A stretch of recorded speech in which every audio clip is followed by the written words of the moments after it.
जय जगन्नाथ मु दिवाकर दास आपण मानक प्रणाम करुच्ची। ग्रह दोष वास्तु दोष दूर कर तुलसी आउ ये तुलसी आपण मानकर एते चमत्कार प्रभाव रही जहाँ शास्त्र मिली। भक्तबंधु घर समस्त वास्तु दोष अनेक लोग कहते वास्तु दोष घर बहुत परिमाण रे भूल अच्छी किंतु जहाँ सेमती किसी बड़ घटना घटी नहीं दुर्घटना घटी नहीं कारण हूँ आपणकर वृंदावती जहाँ उपरे आपणकर तुलसी वृक्षटीए रही आ तार प्रभाव घर जेते भूल थिले वास्तु दोष जेते थिले ताहा कौन प्रभाव आपण पकई देनी। यह शास्त्र सम्मत कथा कहीं ना तुलसी बहु वास्तु दोष को दूर करे।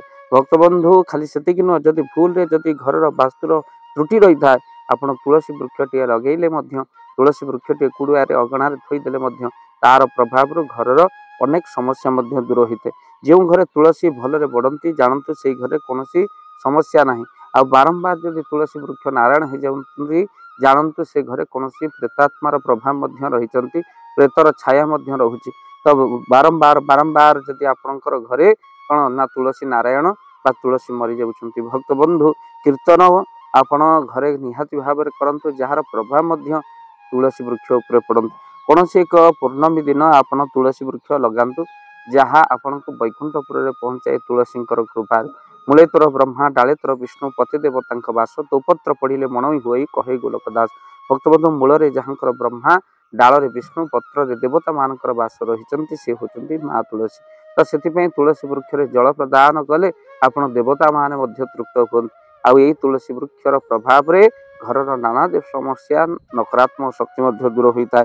माँ पार्वती तुलसी पूजन पर शिव को मागिले माँ पाखरे तुलसी पूजा करी आ माँ कृपार शिव को प्राप्ति करते माँ पार्वती तुलसी कृपार जहाँ शास्त्र शुणा मिले। तेणु कार्तिक मासरे जो माने तुलसी माँ को लगाती तुलसी रोपण करते वैकुंठ प्राप्ति करते कहीं कार्तिक पूर्णमी दिन जो मैंने तुलसी गोटे वृक्ष लगाती सहस्र वर्ष पर्यंत विष्णु चरण में रही था। घर बाहर को जीवा समय डाण पत्र वृंदावती को दर्शन कर जातु मुंडिया टी मारतु तुलसी दर्शन कर गले जुआड़े जी ताहा शुभ होता है। निजे महाप्रभु जगन्नाथ कहते तुलसी बिना जिते भोग मते न हुए के जोग। तेणु ठाकुर घरे गोटे तुलसी माली आप रखु जहाँ धारण कर आप ठाकुर पूजा कले महाप्रभु समस्त भोग ग्रहण करते। तेणु जो मैंने तुलसी माली धारण करना आमिष भक्षण कर भी ठाकुर पूजा करुवे से केमी कौन करेंगे ना ठाकुर घरे गोटे तुलसी माली आप निहाती भाव रखु पूजा समय आप बेकरे पकातु। भक्तबंधु ये हूँ तुलसी महिमा। आ तुलसी मूल मन रखी था जदि अनेक आपणकर ऋण रही जाइए दुख रही कष्ट रही मन रखी सातटी आपण कौन करेंगे ना मंगलवार हो ना सातटी आपण मैंने मन रखी गुरुवार हो माँ तुलसी पाखे दीपटीए जाली आपन तो संध्या दीप सब तुलसी मूल जालुंट कि अलग दीपटीए जाली आपड़ प्रार्थना करेंगे तो निजर दुख कष्ट सातटी मंगलवार हो कि सातटी गुरुवार हो आपड़ से दीपटीए जाली दीपटी आपणकर कौन ना घी दीपटीए हवा दरकार।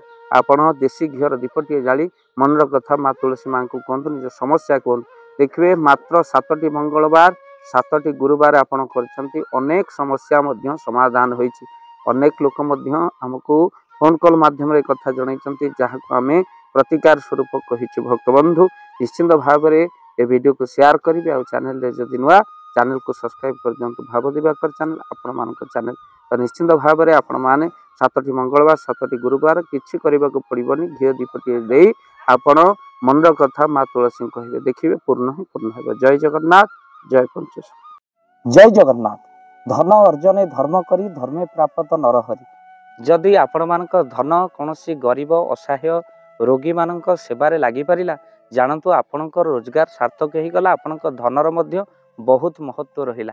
तो आज आपण मैंने जदि चाहूँगी आपणकर से धन महत कार्य लागू जेमिति कि आमे गोटे आम्बुलांस करिचु जो आम्बुलांस प्रतिदिन किसी असहाय रोगी मान मेडिकल रे पहुँचाए किसी गरीब अनाथ शिशु मान आम वस्त्र दान करूँ किसी रोगी मान पाखरे पहुँचू जो माने बहुत रोगरे पीड़ित से पाखरे आमे किसी अर्थ आ गरीब लोक मान सहायता प्रदान करूँ। ये किछि दिन पूर्वर आपण माने सहयोग कले आमे किछि कंबल असहाय मान पाखरे जाई पहुँची बांटी थिलु आपण को कृतज्ञता ज्ञापन करने सहित जदि आप चाहते आपण धन आम द्वारा कौन महत्व कार्य लागू तो स्क्रीन रे चली नंबर रे निश्चिंत आपण कॉल करंतु।